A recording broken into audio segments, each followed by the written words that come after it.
Hello प्यारे बच्चों, आप सभी का एक बार पुनः स्वागत है मेरे YouTube चैनल जिसका नाम है मैथ्स विद पुरुषोत्तम। और आज हम पढ़ने वाले हैं अगला टॉपिक। जैसा कि हमने आपको पिछली क्लास में बताया था कि अगली क्लास जो होगी वो आपकी ट्रायंगल टॉपिक से होगी। तो आज हम पढ़ने वाले हैं, इंग्लिश में हम कहते हैं इसे ट्रायंगल और हिंदी में कहते हैं इसको हम त्रिभुज। क्या कहते हैं? त्रिभुज। समझने का प्रयास करें थोड़ा सा। ट्रायंगल है, त्रिभुज है।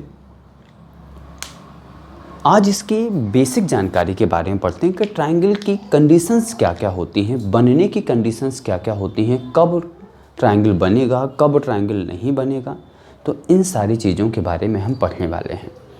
अच्छा, टॉपिक एक दूसरे से जुड़े हुए होते हैं। हमने आपको रेखाएं तथा कोण पढ़ाया है, तो अगर आपने निश्चित तौर पर यदि वो नहीं पढ़ा है टॉपिक, तो पहले आप उसको पढ़ कर के आइए, उसका बेसिक पढ़ के आइए। भले उसके क्वेश्चन पढ़ें या ना पढ़ें, लेकिन उसका बेसिक ज़रूर पढ़ के आइए। आप वहाँ से आप जाइए।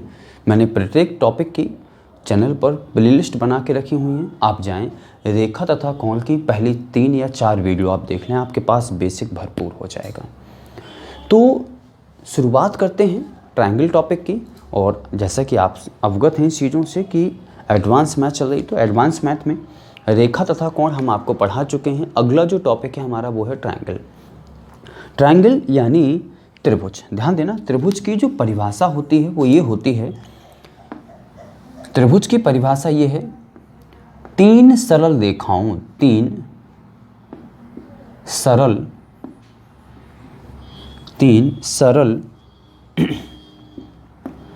रेखाओं के द्वारा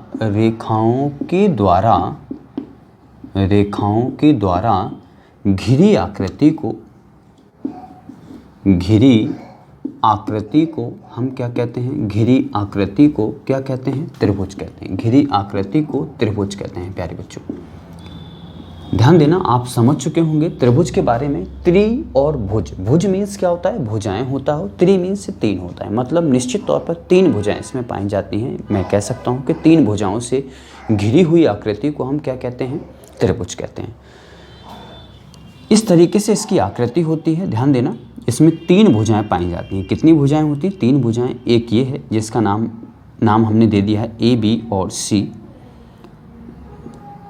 एक ए बी भुजा है, एक बी सी भुजा है और एक ए सी भुजा है। एक ए बी भुजा है और एक बी सी भुजा है और एक ए सी भुजा है। ध्यान देना, मैं आपसे कहूँ अगर ए और बी और सी ये क्या हैं, तो हम इनको कह सकते हैं ये 3 शीर्ष हैं। क्या हैं ये शीर्ष कहलाते हैं। शीर्ष यानी कोना जिसे हम कहते हैं। इंग्लिश में इसे हम क्या कहते हैं? वर्टेक्स कहते हैं। क्या कहते हैं प्यारे बच्चों?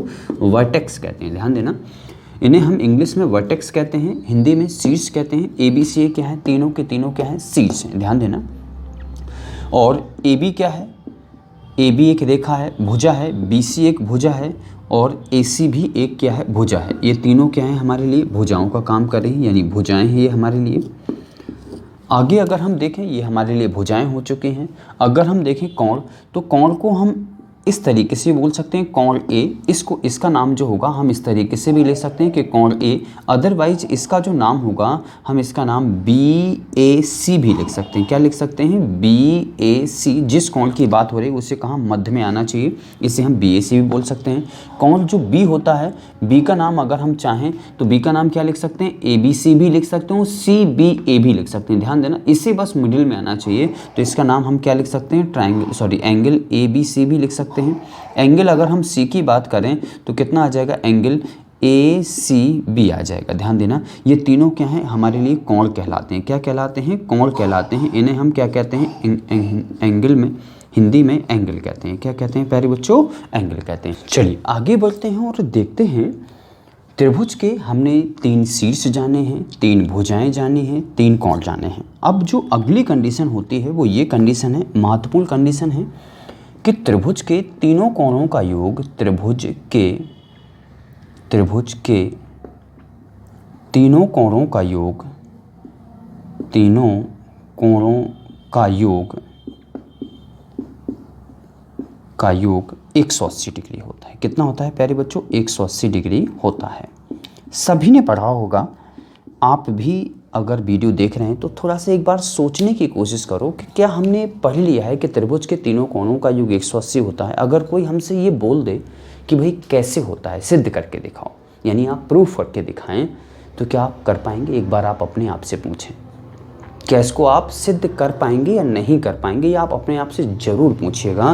तो हम आपको सिद्ध करके बताते हैं। यहाँ देखें किस तरीके से इनको हम सिद्ध करेंगे, या किस तरीके से हमने यहाँ पर बनाया, प्यारे बच्चों, त्रिभुज बनाया है। और हम आपसे अभी बोलते जा रहे थे कि आपने यदि रेखाएं तथा कोण का बेसिक नहीं पढ़ा है तो प्यारे बच्चों पढ़ के आइए, क्योंकि उनके हमें कुछ कंडीशंस को यहाँ अप्लाई हम हर जगह करेंगे, चाहे वो कहीं पर भी हो, किसी भी हम प्रूविंग करें या कुछ भी करें, हमें उनकी कंडीशन की आवश्यकता निश्चित तौर पर पड़ेगी। ये त्रिभुज बना लिया और मुझे ये सिद्ध करना है, ये एंगल, ये ए और ये V और ये C है। ध्यान देना, इसका नाम हमने X रख दिया, इसका नाम हमने Y रख दिया और इसका नाम हमने क्या रख दिया, Z रख दिया। और मुझे क्या दिखाना है कि एंगल X प्लस में एंगल Y और प्लस में एंगल Z की वैल्यू कितनी होनी चाहिए प्यारे बच्चों, 180 होना चाहिए। चलिए देखते हैं किस तरीके से इनको हम शो करेंगे। तो हमने यहाँ देखा प्यारे बच्चों कि इस, ध्यान देना, इस लाइन के पैरेलल एक यहाँ से हमने लाइन खींच दी है, जो कि इन दोनों लाइनें आपस में, आधार और ये वाली लाइन कैसी हो जाएगी, समांतर हो जाएगी। ये वाली लाइन और ये वाली लाइन दोनों कैसी हो जाएंगी, समांतर हो जाएंगी। अब मैंने आपको एकांतर कोण नियम से हमने आपको ये बताया था, एकांतर कोण आपने पढ़े होंगे, बहुत अच्छे तरीके से हमने पढ़ा रखा है। एकांतर कोण मैंने आपको क्या बताया था, जहाँ पर भी Z बनता है ये दोनों कोण आपस में कैसे हो जाते हैं, बराबर होते हैं। और किस नियम से बराबर होते हैं, मैंने आपको ये भी बताया था, एकांतर कोण नियम से दोनों कोण कैसे होते हैं, बराबर होते हैं। तो चलिए आप ये बताएं, अगर यहाँ पर ये Z बन रहा है, देखिएगा प्यारे बच्चों, ये Z बन रहा है क्या, आप ये देखें, निश्चित तौर पे Z बन रहा है कि आप कहेंगे बिल्कुल सर Z बन रहा है। तो आप ये बताइए, अगर ये Y डिग्री का एंगल है तो क्या ये भी Y डिग्री का एंगल हो जाएगा क्या, तो निश्चित तौर पे Y हो जाएगा। चलिए हम फिर देखते हैं, अब हम ब्लू पेन ले लेते हैं। तो आप ही बताइए कि यहाँ से भी Z एक बार तैयार हो रहा है क्या, देखो ब्लू पेन से मैं यहाँ पर लिख रहा हूँ, ब्लू पेन से, तो आप कहेंगे सर बिल्कुल हो रहा है। एक यहाँ से भी Z तैयार हो रहा है, तो जब ये Z डिग्री का होगा तो क्या ये भी Z डिग्री का होगा क्या, आप कहेंगे सर बिल्कुल होगा। और आप ये बताएं, ये एक रेखा है और इस रेखा पर एक जो पॉइंट रखा हुआ है, इस पर एक ही ओर बने हुए कोणों का योग कितना होता है, 180 अंश। तो हमने यहाँ पर क्या लिखा है कि X plus Y plus angle Z कितना हो जाएगा, 180। और यही मुझे प्रूफ करना था। ये कौन से नियम से आया, भली रेखिक नियम से आया है, लेकिन प्रूफ तो मुझे यही करना था, रेखिक नियम से आया है, रेखिक कोण नियम से आया है। प्यारे बच्चों, इन चीज़ों को आपको बहुत अच्छे तरीके से समझते रहना है। चलिए, तो आप इसको स्क्रीनशॉट ले लीजिए, मैं आपको एक एक करके सारी चीज़ों के बारे में बताऊंगा। त्रिभुज 3 सरल रेखाओं के द्वारा घिरी हुई आकृति का नाम त्रिभुज होता है। इसमें 3 भुजाएं होती हैं, 3 शीर्ष होते हैं और 3 कोण होते हैं। ये वाला एक कोण है और एक कोण है। ध्यान देना, अगर आप जानते हो तो यहाँ देखें, इसको आप अगर जानना चाहते हैं तो यहाँ से सारा कुछ लिखा हुआ है। देखो हिंदी में क्या बताता है, त्रि मीन्स 3, भुज मीन्स भुजाएं, यानी 3 भुजाओं से घिरी आकृति। यहाँ देखें एंगल, और यहाँ लिखा ट्राई, ट्राई मीन्स क्या होता है, 3, और एंगल यानी क्या होते हैं, कोण। 3 कोण जो जिसमें आकृति में होते हैं, जिस आकृति में 3 कोण होते हैं उसका नाम क्या होता है, ट्राइंगल होता है। आप इन चीज़ों को समझ चुके होंगे, इनका स्क्रीनशॉट ले सकते हैं, लिख सकते हैं, या जो भी आपको करना है जल्द से जल्द करें। प्यारे बच्चों, हम बढ़ते हैं और आगे की कंडीशंस को हम आपको समझाते हैं। तो फिलहाल हम इन चीज़ों को मिटा रहे हैं और बढ़ते हैं आगे की ओर। तो हमने इन चीज़ों को मिटाया है, देखते हैं आगे।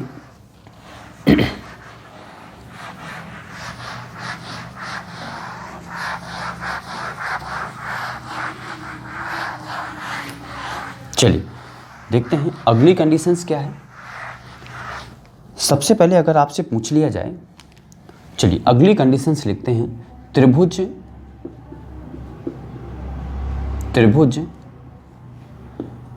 सबसे छोटा, त्रिभुज सबसे छोटा बहुभुज होता है। क्या होता है, बहुभुज होता है। बहुभुज क्या कहलाता है, आपने निश्चित तौर पे सुना होगा। बहुभुज क्या कहलाता है, बहुभुज होता है। बहुभुज जानते होंगे आप निश्चित तौर पे, नहीं जानते हो चलिए मैं आपको बता देता हूँ। बहुभुज वो होता है जिसमें बहुत सारी भुजाएं होती हैं, उसका नाम बहुभुज होता है। ध्यान देना, तो बहुभुज की जो परिभाषा होती है, 3 या 3 से अधिक रेखाओं से घिरी हुई आकृति का नाम क्या होता है, बहुभुज होता है। त्रिभुज सबसे छोटा बहुभुज होता है। अगर हम आपसे पूछ लें सबसे बड़ा बहुभुज कौन होता है, कौन सा सबसे बड़ा बहुभुज कौन सा होता है, ये शायद कोई नहीं जानता होगा। सबसे बड़ा बहुभुज का नाम क्या होगा? तो आप यही सोच रहे होंगे कि सर, आप सोच रहे होंगे सबसे बड़े बहुभुज का नाम क्या होगा, ये बताइए आप। ध्यान देना, हम आपसे कहना चाह रहे हैं कि त्रिभुज सबसे छोटा बहुभुज होता है, तो सबसे बड़े बहुभुज का नाम क्या होता है? सबसे छोटे बहुभुज का नाम त्रिभुज, तो सबसे बड़े बहुभुज का नाम क्या होगा? तो बहुभुज क्या होता है? ध्यान देना कि भुजाओं के द्वारा घिरी आकृति को हम क्या कहते हैं? बहुभुज कहते हैं। तो आप ही बताइए, दो भुजाओं से क्या आकृति को हम घेर सकते हैं क्या? आप कहेंगे सर बिल्कुल नहीं, बंद आकृति यानी क्लोज जो फिगर होगा वो आप नहीं बना सकते हैं, इसे हम क्या कहेंगे? ओपन फिगर कहेंगे। समझ में आ गया? तो कम से कम 3 रेखाएं चाहिए, अधिकतम कितनी भी हो सकती है। यहाँ देखें, चतुर्भुज एक बहुभुज है, इसके बाद पंचभुज एक बहुभुज है, इसके बाद षष्ठभुज एक बहुभुज है। ये देखिए षष्ठभुज बना दी हमने, षष्ठभुज एक बहुभुज है। इसी प्रकार से सप्तभुज, अष्टभुज, 9 भुज, 10 भुज, 11 भुज, 12 भुज, या इनको हम इंग्लिश में क्या कहते हैं?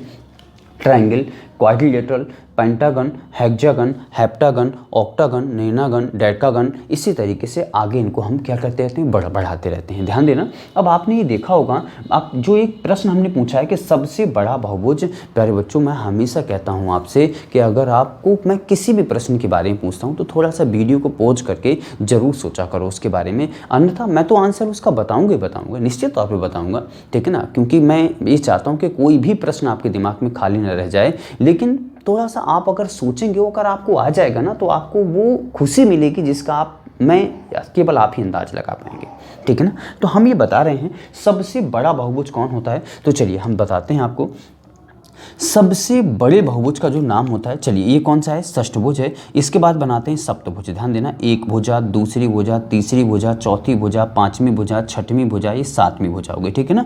अब बनाते हैं अष्टभुज। तो एक भुजा, दूसरी, तीसरी, चौथी, पांचवी, छठवीं, सातवीं और आठवीं।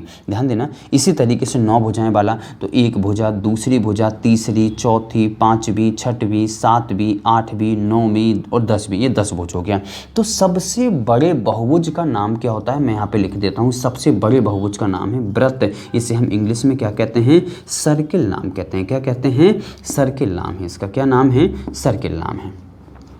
यानी हम अगर चाहें तो सबसे जो बड़ा बहुभुज होता है उसका नाम क्या होता है? वृत्त होता है। ध्यान देना, अब वृत्त क्यों होता है आपको वही हम आपको समझाते जा रहे हैं। आपको ऐसा नहीं लग रहा है कि जैसे देखो यहाँ 3 भुजाएं थी तो इस तरीके से आकृति, 4 थी इस तरीके से, 5 हैं, 6 हैं, 7 हैं, 8 हैं, 10 हैं। आपको ऐसा नहीं लग रहा है कि जैसे जैसे इसमें भुजाओं की संख्या बढ़ती जा रही है वैसे वैसे ये आकृति आपने देखा होगा ये वृत्त का रूप लेते चली जा रही है। देखो अच्छे तरीके से, तो क्या जब इसमें अनंत भुजाएं होंगी, जब इसमें अनंत भुजाएं होंगी तो क्या बिल्कुल आपको एक गोल दिखाई देगा या आपको भुजाएं भी दिखाई देंगी? आप कहेंगे सर निश्चित तौर पर क्या दिखाई देगा? केवल और केवल सर्किल जैसा दिखाई देगा, वृत्त जैसा दिखाई देगा। तो याद रखना कि अनंत भुजाओं से मिलकर बने हुए का नाम क्या होता है? वृत्त होता है। सबसे बड़ा जो बहुभुज होता है उसका नाम क्या होता है? बहुभुज होता है। चलिए, ये चीज़ निश्चित तौर पर आपके लिए इंटरेस्टिंग होगी। उम्मीद करते हैं कि शायद ये कभी आपने पढ़ी ना होगी, निश्चित तौर पर, और ये कह सकता हूँ कि नहीं पढ़ी होगी। चलिए देखते हैं, आगे बढ़ते हैं और हम क्या बता रहे हैं। सबसे छोटा जो बहुभुज होता है उसका नाम क्या होता है? त्रिभुज। और सबसे बड़ा जो बहुभुज होता है उसका नाम क्या होता है? वृत्त होता है। चलिए आगे बढ़ते हैं और आगे हम देखते हैं सबसे महत्वपूर्ण जो कंडीशन होते हैं त्रिभुज बनने की, जो कंडीशन होती हैं वो अगली कंडीशन ये है। ध्यान देना, त्रिभुज ये कहता है कि त्रिभुज के तीनों बाह्य कोणों, अंतः कोणों का तो हमने आपको बता दिया ना, बाह्य कोणों का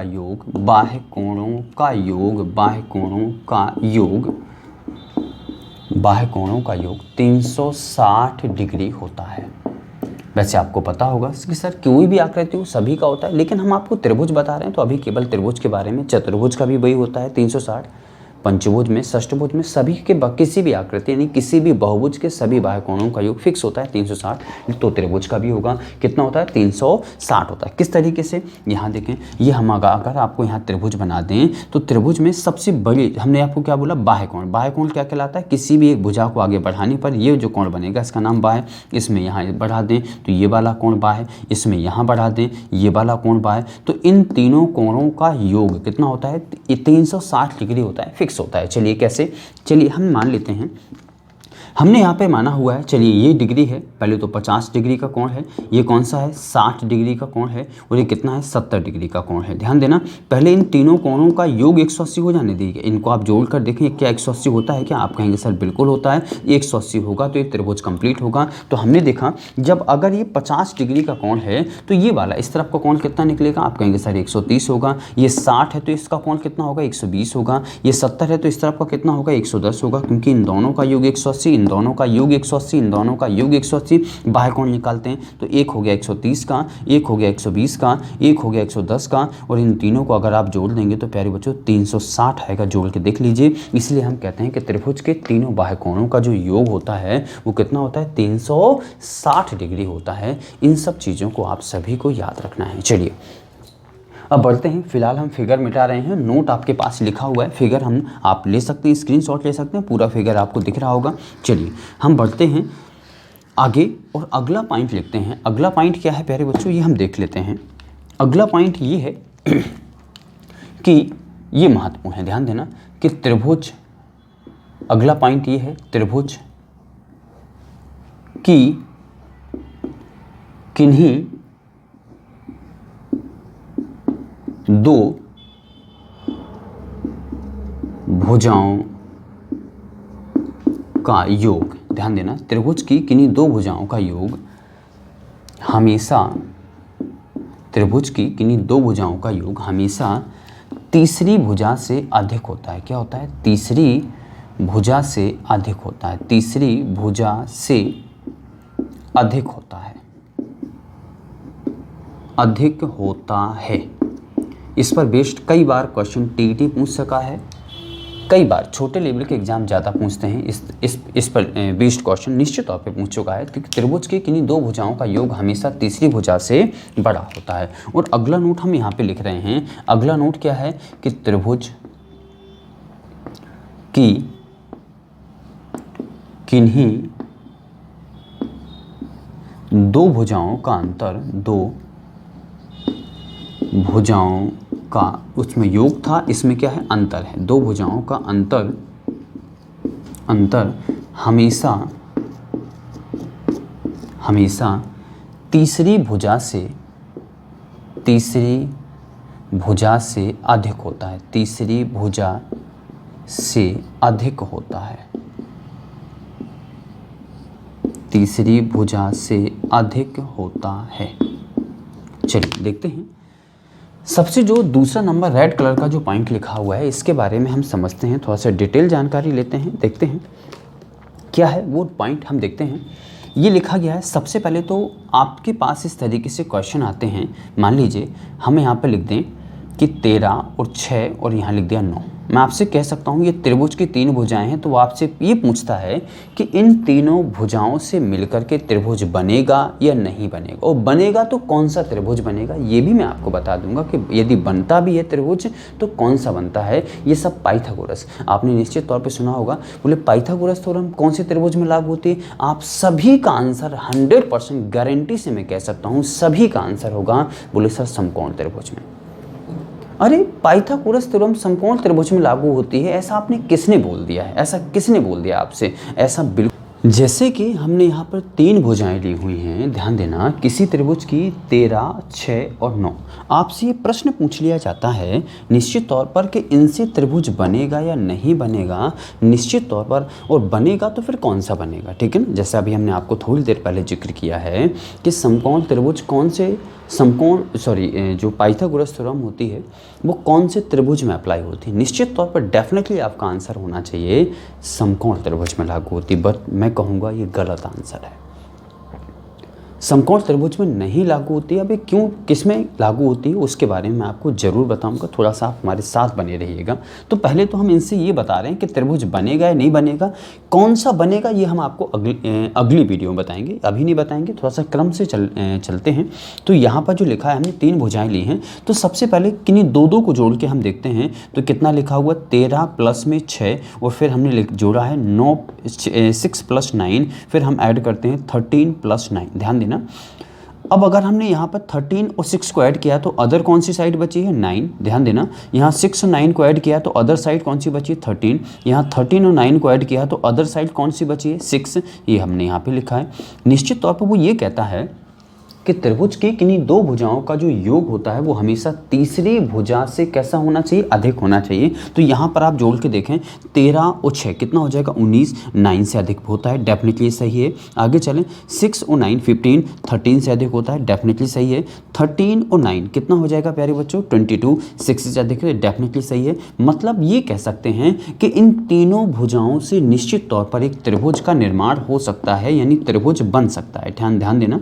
अच्छा, अगली कंडीशन ये भी होती है, चलिए इसको हम इस तरीके से भी चेक कर सकते हैं, डिफरेंस वाले रूल से भी चेक कर सकते हैं कि त्रिभुज की किन्हीं दो भुजाओं का जो डिफरेंस होता है वो क्या होना चाहिए, तीसरी भुजा से, सॉरी अधिक लिख दिया हमने, सॉरी यहाँ पर थोड़ा सा गलत नोट कर चुके हैं, अधिक नहीं तीसरी भुजा से कम होता है। क्या होता है प्यारे बच्चों, कम होता है। अधिक इसमें होता है यानी योग हमेशा अधिक होता है और अंतर हमेशा कम होता है। तो चलिए इन्हीं दोनों का हम डिफरेंस निकालते हैं। तो 13 माइनस में 6 ये किससे कम होना चाहिए, 9 से कम होना चाहिए। आगे देखें हमने 6 और 9 का डिफरेंस लिया तो 9 माइनस में 6 किससे कम होना चाहिए, 13 से कम होना चाहिए। आगे हम देखते हैं 13 और 9 का डिफरेंस, तो 13 और 9 का डिफरेंस किससे कम होना चाहिए, 6 से कम होना चाहिए। देखते हैं इन दोनों का डिफरेंस कितना होगा प्यारे बच्चों, 7, 9 से कम होता है, डेफिनेटली सही है। आगे चले 13, इन दोनों का डिफरेंस कितना होता है 3, 33 13 से कम होता है। इन दोनों का डिफरेंस कितना होता है 4, 6 से कम होता है। यानी यहाँ से भी ये त्रिभुज बन रहा है और यहाँ से भी ये त्रिभुज बन रहा है। निश्चित तौर पर हम इसे यहाँ से त्रिभुज का निर्माण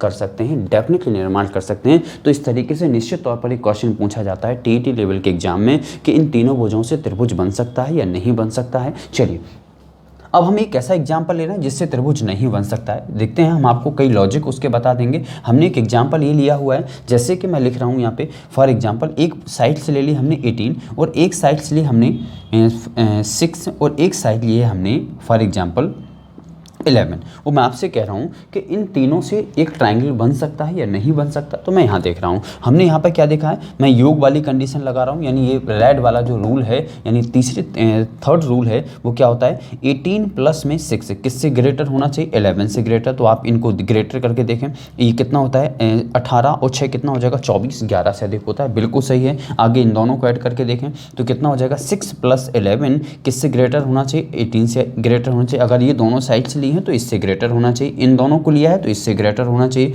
और इन दोनों को लिया है तो 6 से ग्रेटर होना चाहिए। अब 11 और 6 कितना होता है 17 और 18 से ग्रेटर नहीं होता। ये कंडीशन यहाँ पास आउट नहीं हो रही है। निश्चित तौर पर गारंटी से मैं कह सकता हूँ कि इन तीनों भुजाओं से आप त्रिभुज का निर्माण नहीं कर सकते हैं। आप रूलर ले लीजिए, आप स्केल ले लीजिए और आप इसका निर्माण करके बताइए, मान जाऊँगा मैं आपको नहीं कर सकते हैं, क्योंकि त्रिभुज के नियम के खिलाफ है।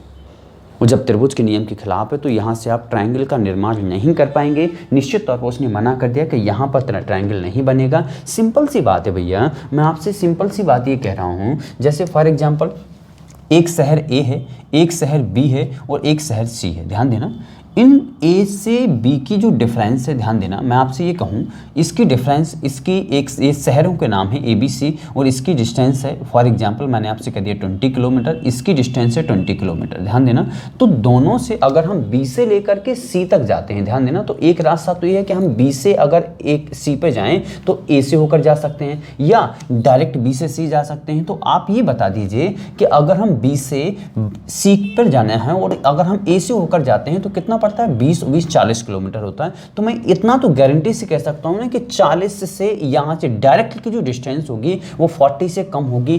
कह सकते हैं या नहीं कह सकते हैं, आप इतना बताइए। आप निश्चित तौर पे कहोगे सर बिल्कुल कह सकते हो, तो हम यहां पर इतना जरूर लिख सकते हैं कि सर यहां की जो डिस्टेंस होगी निश्चित तौर पर इन दोनों से कम होगी, यानी मैं लिख सकता हूं यहां पे 30। तो याद रखना कि इन दोनों का जो सम होता है, इन दोनों का सम हमेशा इससे अधिक होना चाहिए, इन दोनों का सम इससे अधिक होना चाहिए और इन दोनों का सम इससे अधिक होना चाहिए। देख लीजिए, निश्चित तौर पर होगा। आप लिख सकते हैं इन चीज़ों को और बहुत अच्छे तरीके से समझ सकते हैं। देख लीजिए, जो भी आपको अच्छा लग रहा हो आप इन चीज़ों को नोट कर सकते हैं। फिलहाल हम बढ़ते हैं आगे। हमने आपको जो दो रूल लिखवाए थे उन दोनों रूलों को हम आपको बता चुके हैं बहुत अच्छे तरीके से। चलिए अब आपको ये बताते हैं थोड़ा सा परिमाप के बारे में, हम आपको जानकारी और देंगे कि ध्यान देना। पहले तो इन चीज़ों को हम मिटा रहे हैं, इन चीज़ों के बारे में हमने आपको एग्जाम्पल दे रखा है। एग्जाम्पल मैं आपको बता चुका हूँ बहुत अच्छे तरीके से कि किसी त्रिभुज की किन्हीं दो भुजाओं का योग हमेशा तीसरी भुजा से अधिक होता है और अंतर हमेशा कैसा होता है, कम होता है। याद रखना इन चीज़ों को। चलिए अब एक रूल और रह गया, थोड़ा सा परिमाप के बारे में और बता दें तो त्रिभुज का जो सामान्य इंट्रोडक्शन है वो खत्म हो जाएगा। ध्यान देना। अब जो अगला रूल हमारे पास है तो वो है परिमाप से संबंधित। कौन सा रूल है? परिमाप। परिमाप को हम ध्यान देना 2-3 नामों से भी जानते हैं। परिमाप भी कह देते हैं, कई बार परिमिति भी कह देते हैं। क्या कह देते हैं? परिमिति। लेकिन इनमें भी अंतर होता है, कब परिमाप कहा जाता है और कब परिमिति कहा जाता है। हालांकि बोल दोनों चीज़ों दे देते हैं, लेकिन इनमें भी अगर आप अंतर करना चाहते हैं तो अंतर होता है। ध्यान देना। परिमाप के बारे में और परिमिति के बारे में मैं ये कहना चाहता हूँ, ध्यान देना कि किसी भी त्रिभुज की जो त्रिभुज है कैसा भी दिया हो सकता है आपके सामने। त्रिभुज की तीनों भुजाओं का जो योग होता है, ध्यान देना, तीनों भुजाओं का जो योग होता है, मान लीजिए 6 सेंटीमीटर की है 6 cm, ये 7 cm है, मान लीजिए 9 cm है। ध्यान देना, इन तीनों साइड्स का जो योग होगा यानी सम होगा उसका नाम क्या होगा? इन दोनों को ऐड करें, आप तीनों को ऐड करें तो 9 और 6 15 और 15 7 कितना हो जाएगा? 22। यानी इसका जो परिमाप होगा या परिमिति होगी वो कितनी होगी? 22 सेंटीमीटर होगी। कितनी होगी? 22 सेंटीमीटर। यहाँ पर आप लिख सकते हैं, देख सकते हैं, बहुत अच्छे तरीके से समझ सकते हैं। इसका नाम क्या होता है? परिमाप होता है। किसी भी त्रिभुज का जो परिमाप होता है उसका सिंपल सा एक फॉर्मूला है। आपने बहुत फॉर्मूले पढ़े होंगे, समबाहु का अलग पढ़ा होगा, समद्विबाहु का अलग पढ़ा होगा। मैं सिंपल सा एक फॉर्मूला बताता हूँ कि किसी भी त्रिभुज का जो परिमाप होगा सभी भुजाओं का योग उस आकृति का परिमाप कहलाएगा। सिंपल सी परिभाषा है। तो निश्चित तौर पर आप सभी लोग इस चीज़ को समझ चुके होंगे, बहुत अच्छे तरीके से समझ में आया होगा। चलिए बढ़ते हैं और मिलते हैं अगले वीडियो में। तो फिलहाल इस वीडियो में इतना ही और मिलते हैं आपसे अगले वीडियो में ढेर सारी क्वेश्चनों के ढेर सारी त्रिभुजों की परिभाषाओं के साथ। त्रिभुजों के अब चलते हैं अगले वीडियो में, आप पढ़ेंगे कोणों की परिभाषाएं कि कोण कितने प्रकार के होते हैं, भुजाओं के आधार पर कोण कितने होते हैं और कोणों के आधार पर त्रिभुजों के कितने प्रकार होते हैं, भुजाओं के आधार पर त्रिभुजों के कितने प्रकार होते हैं। तो अगली वीडियो में हम पढ़ने वाले हैं त्रिभुजों के प्रकार के बारे में और ढेर सारे त्रिभुज के भिन्न भिन्न कोण, भिन्न भिन्न भुजाएं कि किस में क्या कंडीशंस होती हैं, किस में कितनी भुजाएं बराबर होती हैं, किस में कौन कौन से कोण बराबर होते हैं। इन सब चीज़ों को पढ़ने के लिए हमसे जुड़े रहिए। आपको मैथ्स विद पुरुषोत्तम जो चैनल बना हुआ है उसको सब्सक्राइब करना होगा और हमारे साथ बने रहना है। तो फिलहाल इस वीडियो में इतना ही और मिलते हैं अगले वीडियो में। आप सभी का वीडियो देखने के लिए ढेर सारा धन्यवाद। चलिए धन्यवाद।